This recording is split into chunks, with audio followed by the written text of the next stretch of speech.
Thanks to everyone who has joined us. This is the last of the September webinar series, and I want to express my appreciation to all the panelists and to all of you who have joined. A talented team has put together these webinars. Patricia Anderson of Trishapedia, our lead producer, is a master choreographer. She has a terrific backup from Sarah Keese. The amazing women who are part of my team, PSG Consulting, Mackenzie Carlin and Anna Miller, were indispensable. And Erica Williams-Simon has been a brilliant moderator and discussion leader. She has helped frame the entire series. So I did want to take a moment to thank these people who have helped put these together. These webinars were designed to feature knowledgeable panelists who offer different perspectives on the challenges facing us in the immediate future and perhaps more importantly, the long term. The threats to democracy are well known on the surface, but the forces that led us to this moment may not be understood as well. We have stressed the need to think beyond each cycle and focus on new approaches and innovations that will strengthen our country, rebuild communities, and restore a sense of common purpose. This work must begin now by securing the chance to halt the progress the right has made institutionally, culturally, and electorally. The election of Vice President Kamala Harris and Governor Walz gives us an opportunity to do just that, as does electing all candidates up and down the ballot who reject authoritarianism. We must begin to turn back Republican efforts to punish the poor, deprive women of their rights, and make it harder for children to receive a quality education, much less food on their tables and a roof over their heads. At this moment, the presidential race appears to be static in some ways, as are so many other races. How can voters be moved? Today's panelists are some of the most knowledgeable and have done groundbreaking work for years on this very topic. They can offer strategic guidance on this hardest of all tasks in an election, targeting the holdouts, unsures, and the conflicted. Now, let me turn it over to Erica. Thank you so much, Paige. I'm Erica Williams-Simon, co-founder and principal of Story Strategy Group, and an advisor on innovating for the public good, a new project that Paige and many others have been building to help advance and develop innovative ideas for a thriving democracy. It's been my honor and my privilege to help facilitate and frame this series these past few weeks with that ultimate long-term goal in mind. What can we learn that helps us in November, but also makes the way for innovation and new ideas that will help us beyond the election? Last week's conversation was all about finding new ways to understand voters and voter behavior. And in some ways, today is a continuation of that conversation, focusing on a specific group that is often called the undecideds, right? That's a kind of a broad term that is used to encompass a large swath of the population. So what do we really know about them? And more importantly, what do we know about reaching and ultimately persuading them? So as Paige said, we're going to hear from three brilliant panelists today. David Brookman is going to open up as associate professor of political science at the University of California, Berkeley. He's authored over 36 peer-reviewed scholarly essays focusing on American politics. After David, we're going to hear from Maeve Ward. She's a leader in the research and communications field with 20 plus years of experience using data to tell stories and measure change. And she's currently the Chief Research Strategy Officer at Grow Progress. And last but not least, we're going to hear from Matt Lackey, a political practitioner with 20 years experience. He's been a part of presidential campaigns, tech startups, a number of advocacy organizations, and has a particular expertise in measurement, among other things. And so we're going to hear from them presentations, and then afterwards, we're going to answer some questions, have them answer some questions. So throughout their presentations, if you want to submit questions that are top of mind for you, please do so using the Q&A function on your screen. Our team in the background is going to be pulling those and curating so that I can offer them back to our panelists. We're going to have a brief discussion with them and then wrap. So without further ado, I'm really excited about this conversation today. I'm going to turn it over to David. Great, thanks so much. Well, it's a pleasure to be here. I think I have some slides. I'm not sure if those are ready to display. I'll just wait for those. Okay, so while we're waiting for my slides to come up, I'll just say thanks so much again, PSG Consulting and Paige, for this opportunity. It's really great to be here, and the group of attendees you've put together is amazing, and also this group of fellow panelists. Okay, there's my slides. Great, thank you.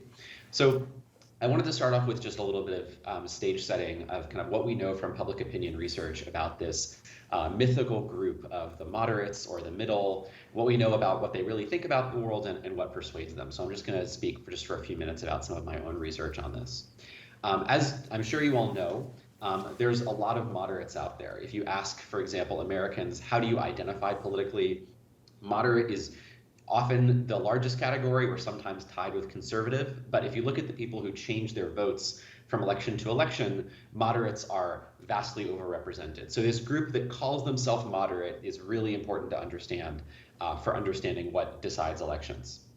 However, if you think about the conventional wisdom of, well, what does that mean if a voter says they're a moderate? I think what many people bring to mind is the idea that, well, those voters are kind of moderate on issues, right? So if you ask them about taxes, they'd say, well, I don't want to cut taxes too much. I don't want to raise them too much. Or on abortion, they'd say, I think the Democrats are too liberal, the Republicans are too conservative, or something like that. And a lot of conventional wisdom in my field of political science has kind of assumed that moderate voters should be thought of that way too. That if you want to win over these voters, what you got to do is move to the middle. And you don't need to understand all these graphs, but this is a bunch of different graphs, and we're done a bunch of different research that all basically makes that same argument. You can use a lot of different statistical techniques to say these voters that are in the middle and the politicians are more extreme than they are. And in fact, many believe that 90% of voters are actually best thought of as kind of moderate in this way. Excuse me. So that's not really the way that I think we should really think about these moderate voters, though. So you can go to the next slide. So in particular, I have a little table here, and bear with me as I walk you through it. The reason that we think that these voters are moderate is if we ask people a bunch of questions about what they think about different issues. So imagine that we've got 3 issues here in this table: legalizing abortion, raising taxes on the rich, and affirmative action. And we look at votes on that in Congress and we say, okay, well, if we try to boil down people's views on these different issues to this overall liberal conservative spectrum, the Democratic politicians look really liberal, they're liberal on every issue, and the Republican politicians look really conservative, they're conservative on every issue. But that really doesn't tell you anything about how liberal or how conservative they are on those issues. It only shows that politicians are more ideologically consistent. Democratic politicians are very consistently liberal, Republican politicians are very consistently conservatives. And if we want to think about, well, what's this relationship between politicians and voters? How could we represent voters better and win their votes, especially these folks at the middle? That sense of like, well, on what share of issues are you liberal or conservative might not actually be all that meaningful. And if you think about, for example, a left-leaning congressional district, so this is now the right half of this table. Imagine we've got a congressional district with 3 people in it. It's kind of left-leaning. And on every issue, you've got 2 of the 3 voters who agree with a liberal view. So they've got a 1 in their box. If you boil them down all the way down to the bottom row to say, well, where are they ideologically? You would say, okay, they're basically towards the middle or maybe center left. But that doesn't actually mean that a Democratic politician representing this district could represent it better or win more votes by voting against the majority on an issue. In fact, if you look on every issue, people with a liberal view outnumber the conservative view 2-1. And I think what's going on here, what's driving this kind of paradox, that these voters who look moderate actually in aggregate would be most happy with a politician who votes in a consistently liberal way, is that we need to draw a distinction between how consistently liberal or conservative people are across issues and whether and how liberal or conservative they are on particular issues. So if we go to the next slide. That's the one takeaway I want to have today, is that when we think about voters, because voters are not all that ideological in general, they have this mix of liberal and conservative views on different issues. We can't measure where they are on certain issues or how moderate they are by averaging their views across issues. And that's kind of what we're asking voters to do for us when we ask them to tell us, well, are you liberal or moderate or conservative? They have a bunch of different views and they're sort of trying to figure out, well, how do I average that all together? It's kind of hard to do. What we have to do is measure the full spectrum of views within individual issues. So what we don't want to do is just ask a question, a yes/no question, like, do you favor raising taxes on the rich, yes or no? There, if someone says yes, we might know that they're kind of on the left, but we don't actually know how far. And so I've done some of these interesting surveys where we try to figure out, okay, well, just how moderate are people on issues? How conservative are they on issues? And we include questions all the way to the really extreme ends, past what anyone in politics is really talking about these days, although sometimes Donald Trump, gives us a run for our money on that. So on the one hand, should we maybe establish a maximum national income, or on the other hand, should we abolish all income taxes? So we've given people these questions and a lot of points in the middle to say, are you really in the middle? Do you kind of like where one of the parties are? Do you actually want to go even further? So we've given people questions like that. Go to the next slide. So this is just an example of what you get on a bunch of different issues, where we've given people these kind of options on a 1 to 7 scale, where 4 is really moderate. And we actually describe positions for people. We're not asking them to say, on 1 to 7, how are you? Where are you? We're asking them to name particular policies they favor. And what you can see from this graph, and I'll dive into some of these in a moment, is that different patterns on different issues are really different. So if you start off, for example, near the top, you can see affirmative action on the first row. That's an issue where Democrats don't have a great advantage. We're actually, and I think a lot of polls find this, that on affirmative action, a lot of voters tend to be closer to where the Republicans are. There's other issues, on the other hand, where the Democrats have an advantage.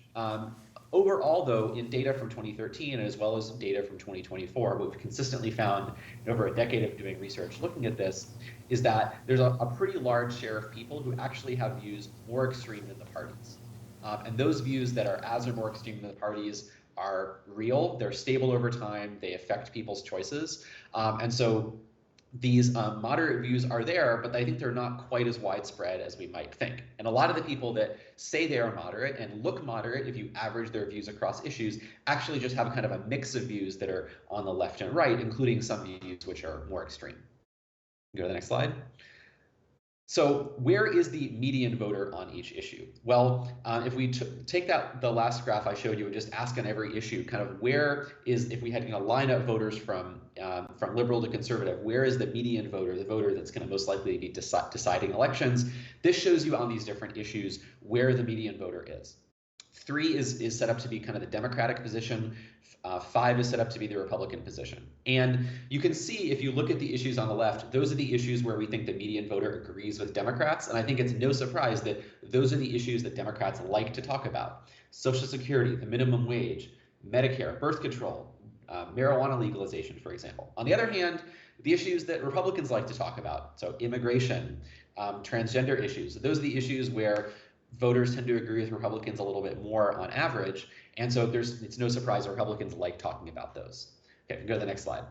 So moving to the middle can help, but I think the message I want to take away here is that moving to the middle is kind of differentially important on different issues.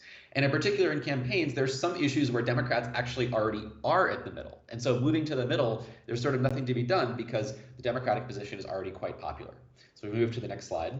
And so I think the thing that I think the opportunity I think this really presents is that to remember that a lot of those voters who are in the middle in general, but actually agree with Democrats on a lot of key issues, don't actually know that they agree with Democrats on issues. So a third of voters in this recent representative sample we have think that Democrats are actually a lot more conservative on Social Security than Democrats actually are. A third of voters think Democrats are more liberal on immigration than they actually are. Half of voters think Republicans are more liberal on Social Security than they actually are. So trying to correct some of these misperceptions and let people know, actually, the Democratic position on Social Security is to defend it. The Republican position is not, is really important because a lot of these voters who agree with each party on some issues don't know that. And the voters who are persuadable and in the middle are actually especially likely to not know this basic information about where the parties are. So next slide. So that, I think, to me, when we think about kind of moderates and moderate voters, to me, I think trying to moderate on key issues where Democrats have a liability is important. But the other piece that's important is on the issues where Democrats already agree with voters, Democrats need to be teaching voters what they don't know, that information. So I just wanted to say briefly a little bit about this idea of teaching voters what they don't know. So on the next slide,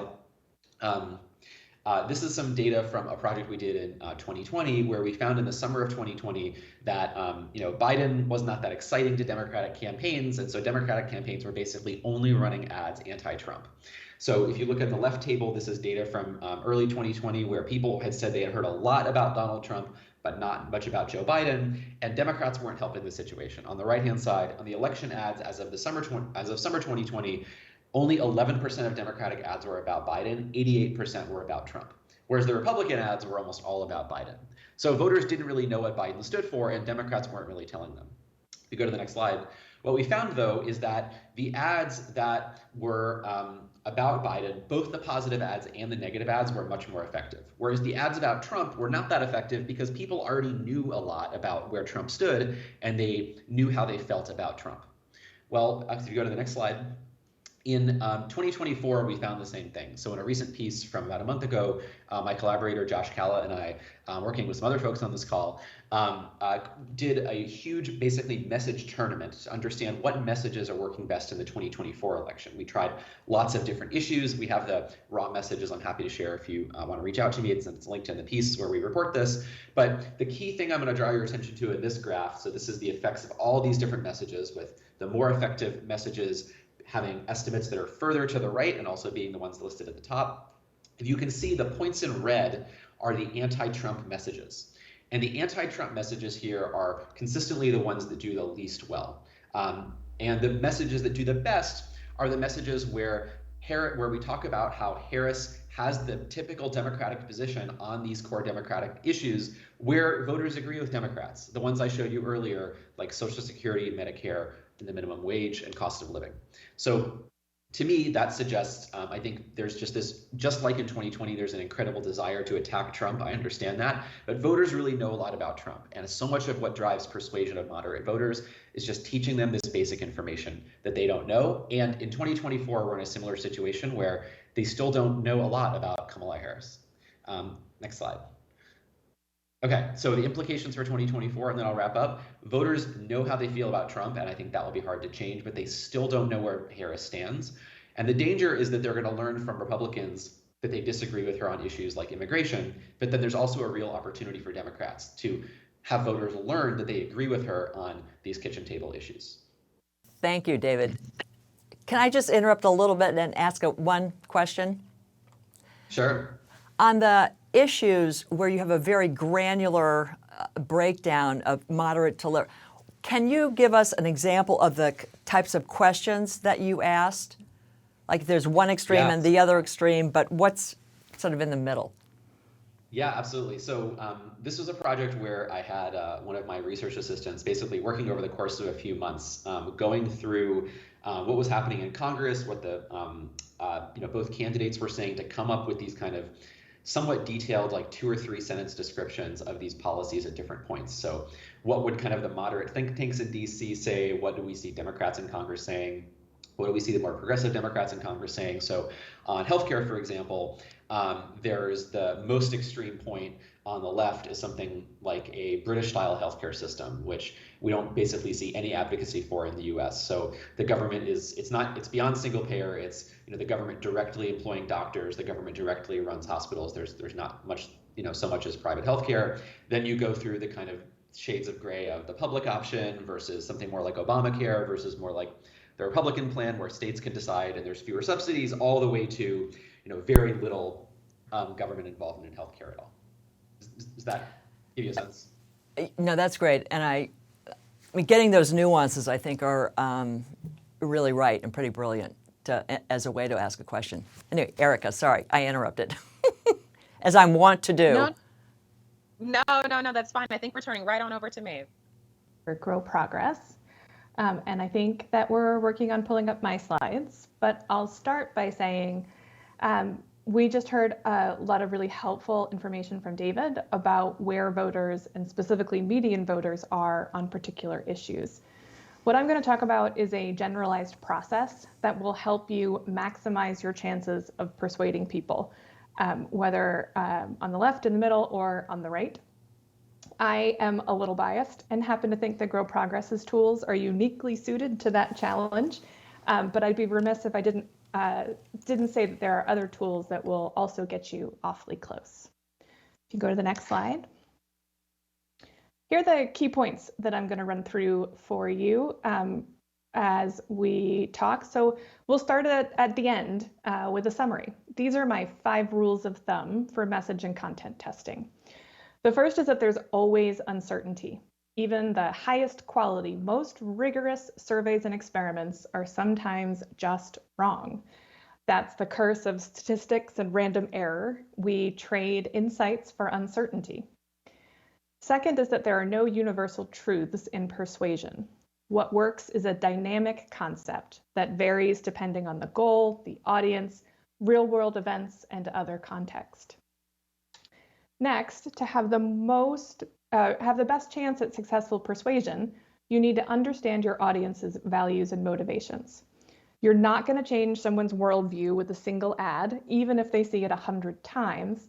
But if you can connect your message to something they already believe, you have a much better chance of success. Once you understand your audience, you need to take some shots at translating those insights to generate messages and creative. And bringing us to number 5, not all of those expressions will work, and some will be better than others. So these 3 words that I have highlighted here, understanding, translate, and test, are going to come up again and again as we go through. Next slide. So now that I've shown you all my cards, here's our roadmap for the next 10 minutes or so. First, we need to reset our expectations. This is related to the first 2 points on the last slide. There is always uncertainty, and universal truths are rare.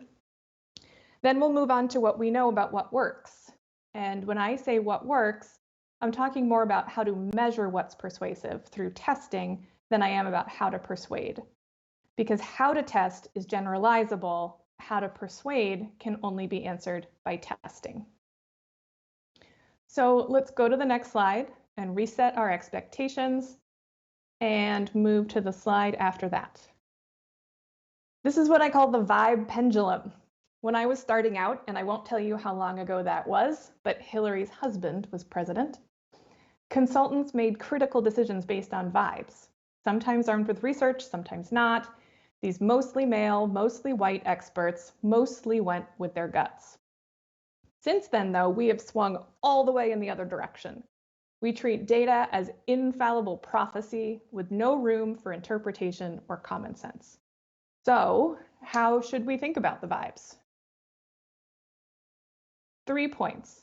The most important vibe of all is humility. Those of us who work in data need a lot more of it, and those of us who use data to make decisions need to take findings seriously, but not always literally. So 3 specific vibe checks here. The first is be more of a painter, less of a surgeon. We tend to approach data with a scalpel, and a paintbrush is usually a more appropriate tool. That means instead of looking at an ad test that says this ad has a 3-point effect on vote choice, it might not literally be 3%, but if 3% is the highest testing ad in your stable, then that's the one you should go with. And that is enough information to really change your decision. Second is to mind the margins. When you hear that a survey has a 3% margin of error at the 95th confidence level, that means the survey measures the true value, plus or minus 3 points, 95% of the time. That also means that 5% of the time the survey is just wrong. It's wrong by more than 3 points. So your appetite for error should match the weight of your decision. And finally, touch grass. My kids taught me this term, and I'm now using it in conversation, which means my kids aren't using it anymore. But basically, it means go outside, put your phone down, get out of the OR. People don't vote in sterile environments. The real world is messy. We'll go to best practices. So let's stipulate we've reset expectations and the vibes are immaculate. What can message testing tell us? And what are the best practices that give you the best chances of persuading? So here's where we return to the 3 words from earlier: understand, translate, and test. And the first one we'll use is understanding your audience. You go to the next slide. The best and maybe the only way to change people's minds is to meet them where they are on ground that feels solid to them. This is something else that David talks about a lot. In A Christmas Carol, Scrooge is visited by 3 ghosts overnight and wakes up the next morning with an entirely different worldview. Short of nocturnal apparitions, it is very hard to change somebody's fundamental motivations and values. But while it's true that a tiger can't change its stripes, an old dog can learn new tricks. We recommend that clients start with an audience understanding survey. They use a combination of open and closed-ended questions, and it includes a set of questions that mapped core values using moral foundations theory. So let's look at an example. This is from an audience understanding survey we ran the day after Kamala became the nominee.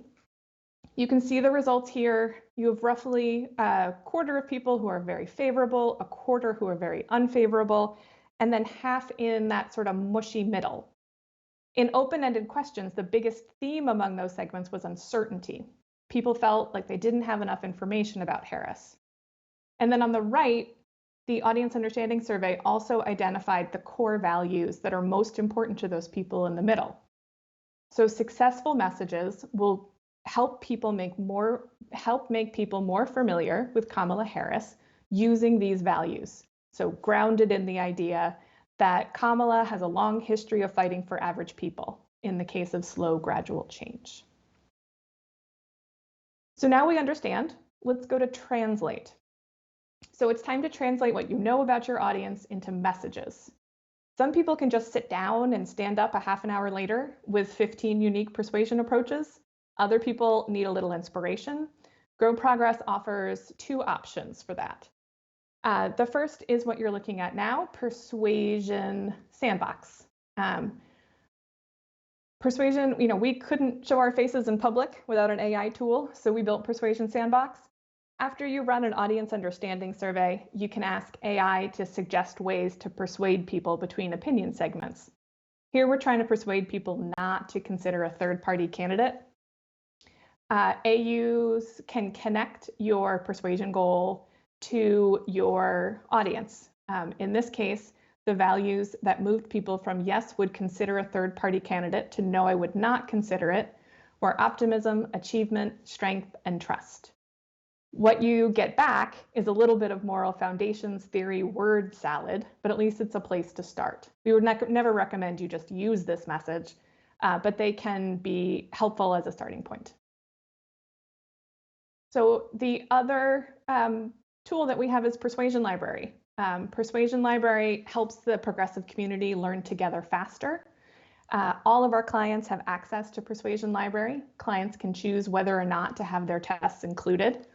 And you can search Persuasion Library for messages based on the format, the issue, the value, the emotion, or other factors. So that, again, you have a starting point when you're starting to write your messages. So now that we understand our audience and we've translated our understanding into messages, it's time to test our assumptions with rapid message tests. I won't go into this slide very much. Experimental design, basically, we show different groups of people a single ad and then ask everyone the same questions and compare their answers. So why do we want to test this way? What makes this kind of testing valuable? First is that people can't predict what will change their minds.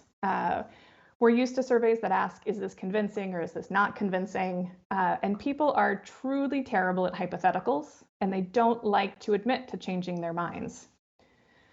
The next is that even with the best evidence and the best intentions, not all of the messages that you write will test well.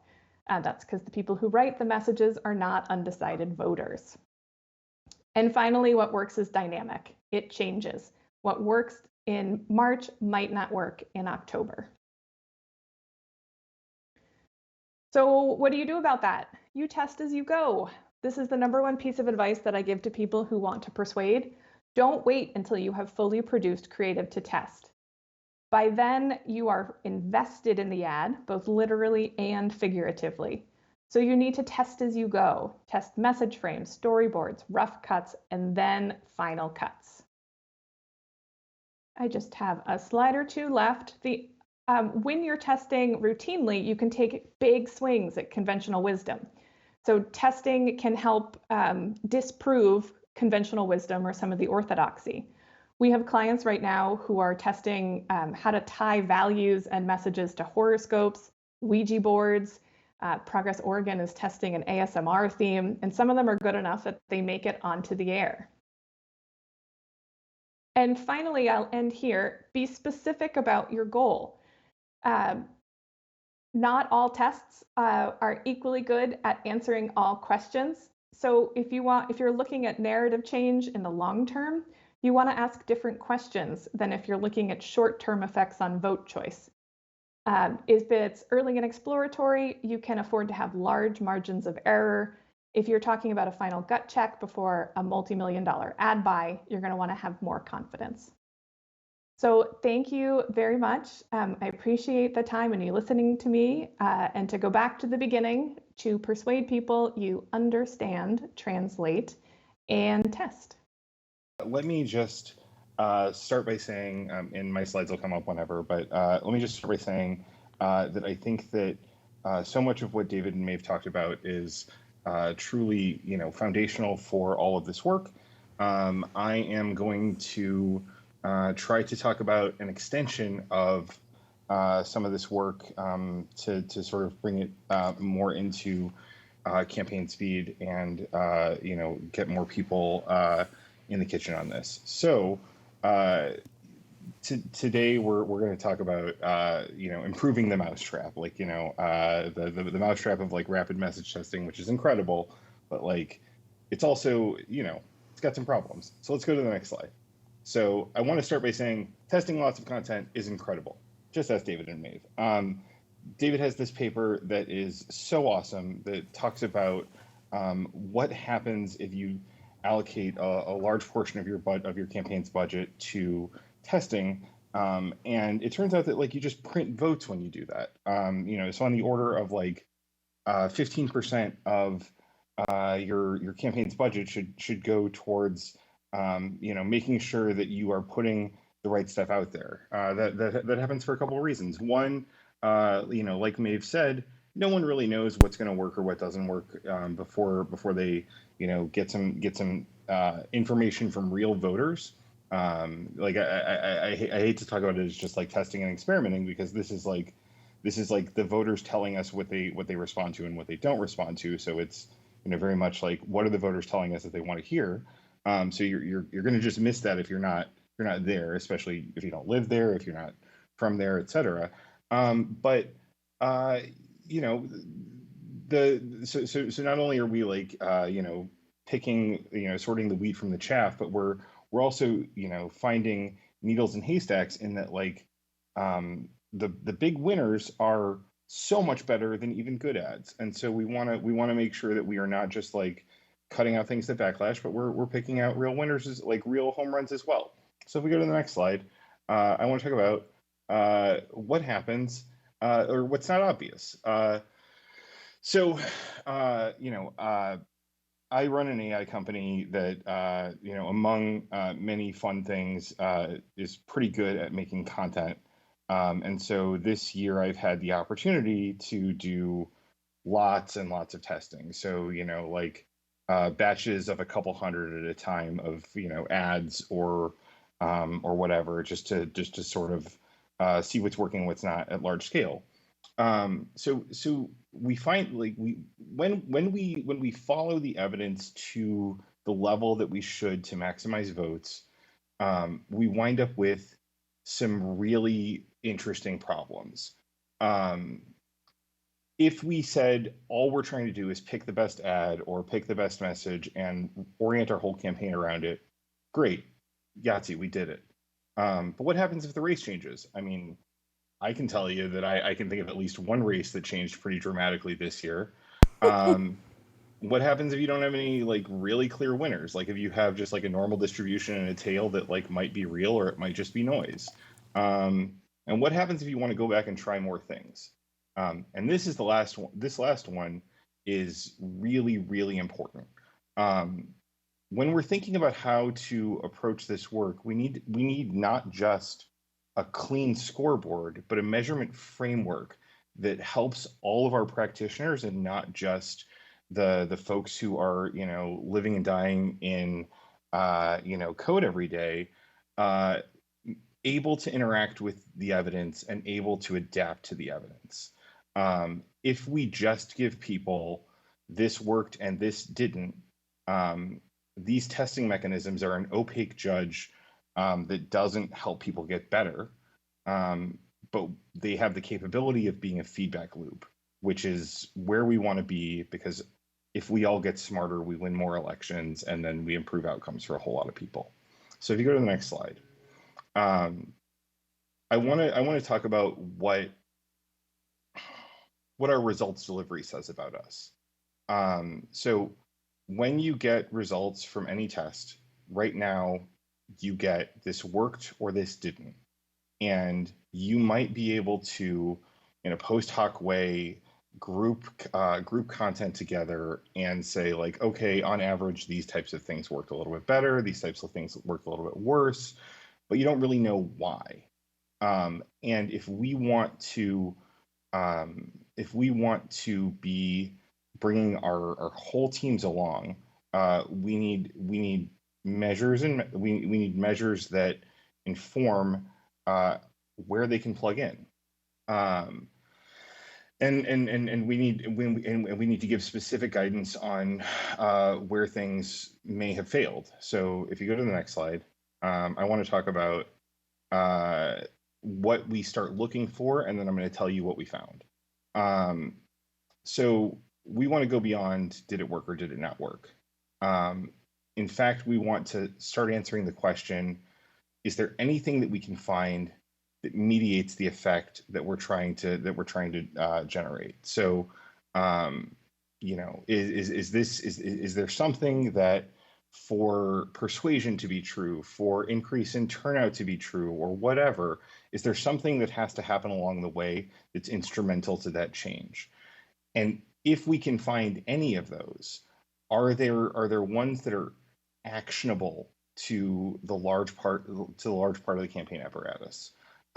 So it can't just be like, okay, well, it runs through this thing, but rather, what are variables? What are measures that we can generate through our data collection, that are strategically informative and instrumental. And ideally, if we can, it's great if they're easier to measure. And good news, I want to talk about one of those. So if you go to the next slide.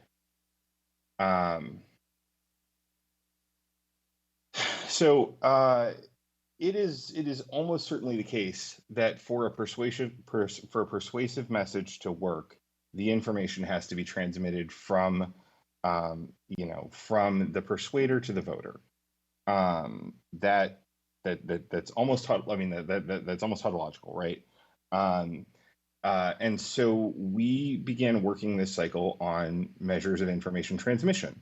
The whole notion of like fidelity loss or noise in the signal or whatever. Like, it's not just about signal processing to measure these effects. It's also like, it's also a guidepost for how we're doing all of our work.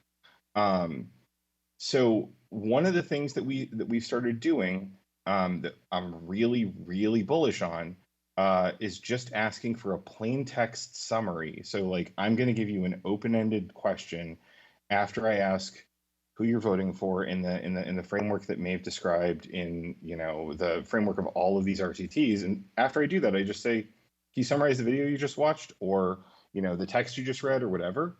And they can't click back and see it, but did they remember it? Did they understand it? All of these things are components of like, can you summarize it later?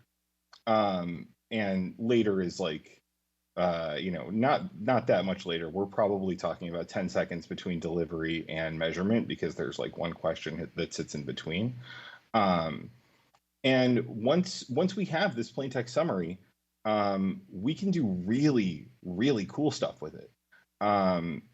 The thing I want to say before I talk about like what we're going to do with it, and like sort of do my little song and dance about words or numbers now, is that this is exactly how they do this in medicine. So if you are going to get a procedure that like you need to know about the risks on, they have a process called informed consent, where a nurse or a doctor reads to you all of the things that they're going to do and all of the things that could happen, and you have to say back what they're going to do and what could happen. And what happens for any of these practices is the doctor or nurse says, okay, yeah, they understood, or no, they didn't really understand. They couldn't say it back. Now that's really great if you can have somebody reading every open-ended response, but for any one of these treatment cells, we're probably looking at like 1,000 to 2,000 respondents, depending on like how much of a cowboy you want to be. And for any of these, and if we're doing our work right, we're probably testing, we should be testing probably like 50 to like 500 pieces of creative per race, or we're just leaving votes on the table. And so that means that like somebody would have to read and then evaluate tens of thousands of these responses. I don't think so. Fortunately, computers got really smart. So we can do a thing where we put, and let's go to the next slide. This is easier to explain with that. The last time I spoke here, I talked about what's possible with the language models, and like sure, you have like cool chat models that like can replicate things that humans can do or whatever. But what's really wild is that we have a stable representation of anything that you can put in language in a common vector space, which basically means that you have latitude and longitude for all ideas that can be expressed in language. And if you have a coordinate system, you get to use distance. And if you can calculate the distance between two things, you know how close together they are, how similar they are. And so we can trivially calculate the distance between each respondent's summary and the copy of the ad, either the description or the transcript, or if it's text, it's just like block of text to block of text. So we get to find out what how this works. So let's click to the next slide, and I'll speed it up. I know I'm sort of but is it any good? Turns out it's very good. If you are looking at transmission as if it was its own treatment condition, it's a better predictor of responsiveness than like what ad you saw. So that's a pretty big deal. And if you just think about it for a second, like obviously this is true for a couple of reasons. Like one, everybody who works in our party went to way too much college and doesn't talk like a normal person, and so we can quickly identify, I didn't know what you were talking about. Number two, there might be some parts of this, some parts of any message that are like easy to understand, hard to understand, whatever. And we can zoom in on those very, very quickly. The last thing, and I'll just like do one more slide and I'll cut the last one. But if we go to the next slide real quick, I just want to show like what happens if we look at these, if we look at this measure, across some tests that we did, where we just look at like the main effects. Here we have, I think this got cut off, but we're comparing positive and negative. So just like tying back to what David was saying earlier, talk about ourselves and like close the information gap on what do Democrats actually believe versus like, oh, that Donald Trump, he's a bad guy, or oh, that Mark Molinaro, he's a bad guy. So instead of so positive versus negative, it's like it's not even close. Like we just crushed there. But like what we find that's super interesting is that even when voters can remember and understand what we were saying with negative content, it still doesn't work. It's not updating them. So it's not. So in this case, it's not that we had a bad execution of negative content. It's that it doesn't register. And so now we know. Don't go back to the well. Don't try new negative attacks or negative hits. Just stay in the positive lane. If this wasn't the case, if for example that blue bar at the bottom was just as big as the gray bar at the bottom, then we would say, oh, we're just bad at writing negatives. But if people know what we're talking about, then we can do it. But this is sort of like giving the creatives actual guidance on like what's working and what's not, so that they know where to keep building versus where to cut short. And I'll stop there. But yeah, thank you. Thank you so much, Matt. So many great nuggets from that presentation and all of them, and so many kind of memorable takeaways. We only have a few minutes, so I'm gonna try to consolidate some of the questions that we got in. We got some great ones.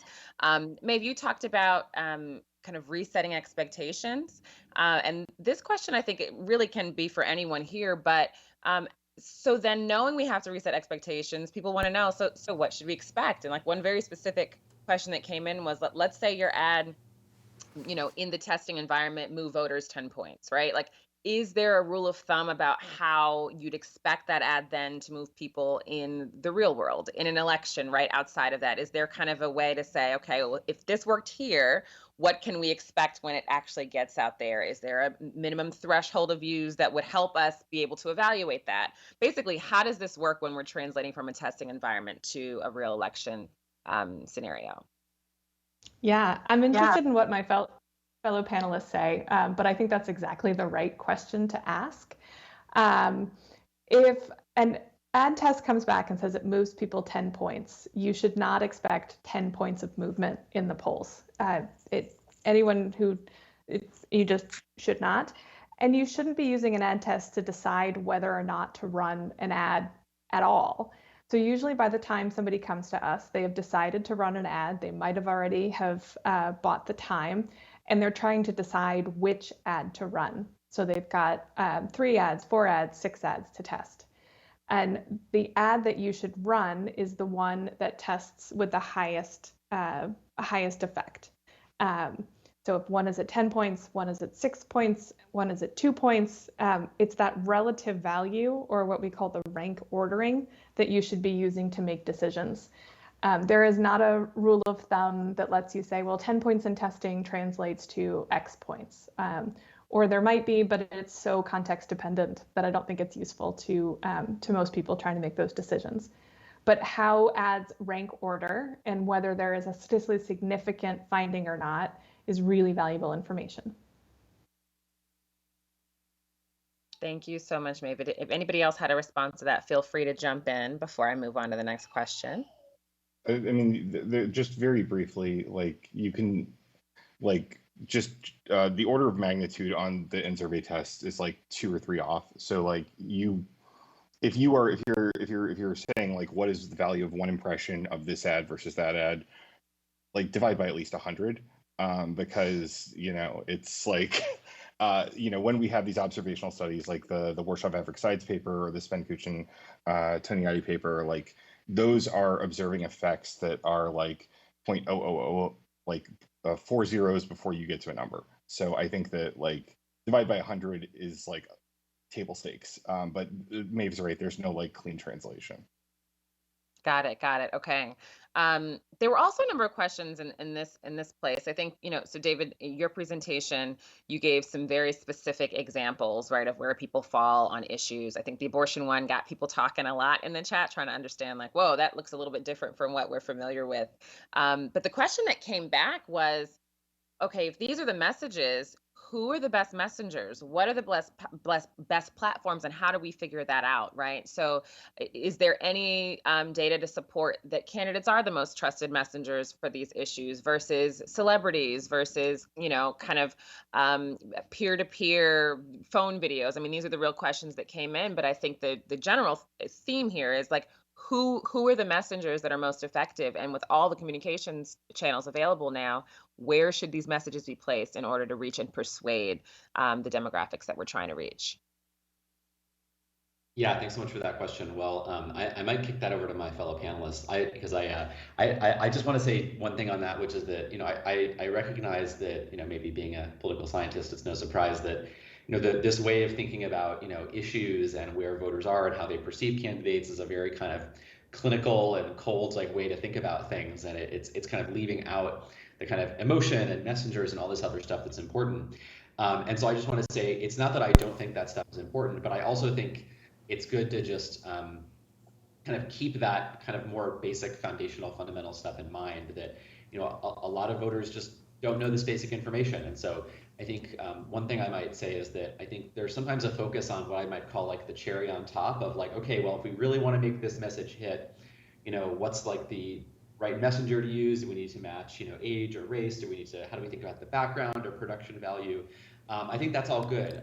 What I think is the danger sometimes, though, is that the focus on that can distract from the kind of even more fundamental thing, which is, you know what, if this person thinks you want to cut Social Security and you actually don't, like, let's make sure to address that first. And and that actually is a real challenge. Fellow panelists, react. I totally agree with David's hierarchy of persuasion needs there. You need to understand the fundamentals first. If I wanted to understand which messenger or which format, I would test different versions. So you could deliver the same message, but with different voices. Because messenger in particular is something that changes a lot and really fast. So what worked in terms of messenger, who was most trusted, is different over time. We had a client early in the cycle who wanted to test a lot of ads with Robert Reich, who was a great Secretary of Labor, but a terrible persuader of young voters of color. And sometimes you just have to test to know for sure. Yeah. Just one thing to add, I agree with everything that Maeve and David said there, but it is almost certainly the case that the domain expertise of the surrogate and the juxtaposition of their perceived party with their position are going to have like a huge impact on this. So like no one's going to care if somebody who's lib coded is saying something that's like, supporting Kamala Harris, but if somebody who, is just like, about basically about guns and hedonism is doing it, that's like a different story. And so I think that we want to juxtapose perceived party, because it's gonna not only does that mediate